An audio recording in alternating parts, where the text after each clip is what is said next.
My brother was riding his bike and an elderly gentleman ran into him, and he was in the hospital and basically in a coma, brain dead. My biggest concern was the medical bills at the time, but we did know he would be severely disabled for the rest of his life. As you know, that can be pretty tough financially.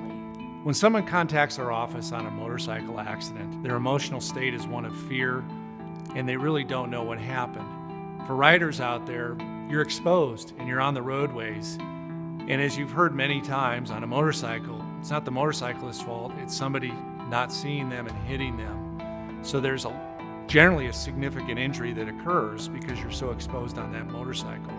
You want to hire an experienced attorney to handle that claim, to handle that court case, and to fight for you. Some of the biggest mistakes I want to see people avoid on a motorcycle claim is not getting an attorney right away.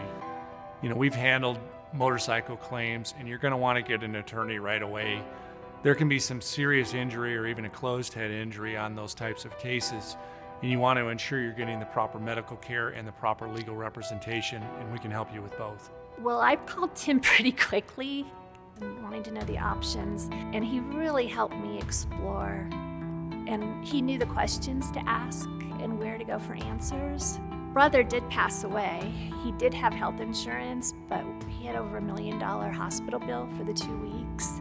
And Tim worked with the insurance and the hospital to work so that we weren't out of cost for that. He also went and worked with the gentleman who hit us, his insurance, and negotiated a payout for my parents for the loss of their son. The benefit to a client to have an experienced trial attorney prosecute your case is we understand the courtroom. So somebody could be great with the paperwork, they could have experience potentially processing claims, but at the end of the day, you want somebody that can go in front of a jury and obtain justice. Caring, experienced, knowledgeable. They knew who to call for what. They really know our medical community, and I appreciate that they had that expertise, especially Tim, but also his staff. When somebody's waiting because they don't think they can afford an attorney on an injury claim, it's important to understand that you're not going to be paying the attorney. We work on a contingency fee agreement, which means we get a percentage of the money that's recovered. So if you're delaying and saying, I can't afford somebody on my injury claim, please know it's a contingency fee and you're not going to be paying us an hourly rate or a wage concerning that.